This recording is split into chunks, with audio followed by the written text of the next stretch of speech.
Баршаңызға сәлем, арнама қош келдіңіздер. Бүгінгі тақырып талдау түрлері.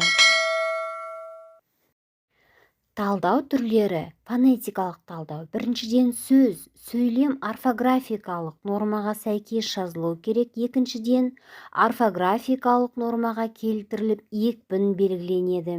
Үшіншіден сөздер ішіндегі сөздер арасындағы түрлі дыбыстық әсерлер, заңдылықтар айқындалады. Төртіншіден дыбыстық ықпалдар айтылады. Бесіншіден сөздерді буынға бөліп буын түрі көрсетіледі. Алтыншыдан әр дыбысты жеке алып жасалу, айтылу ерекшелігіне қарай топқа бөлінеді. Жетіншіден транскрипциясы жазылады. Ары қарай лексикалық талдау. Біріншіден сөздің тура және ауыспалы мағынасы табылады. Екіншіден әдеби тілге қатысы анықталады. Үшіншіден лексикалық қабаттар тұрғысынан мағынасы сипаты ашылады. Төртіншіден ауыспалы мағынаның жасалу жолы көрсетіледі.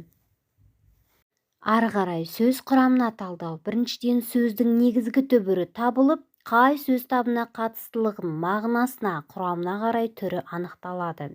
Екіншіден туынды түбір белгіленіп, сөз табы көрсетіледі. Үшіншіден сөз құрамындағы әрбір қосымшаны жеке-жеке алып, қандай қосымша екенін белгілеп, жалғаудың түрі көрсетіліп, жұрнақтың қай сөз табына тиістілігін анықтау қажет.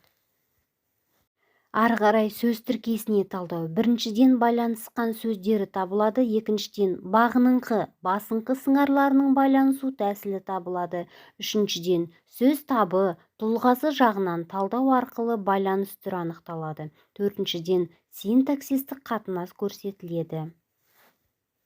Тақырып түсінікті болды деп ойлаймын. Арнама тіркеліп, лайк басуды ұмытпаңыздар. Назарларыңызға рахмет.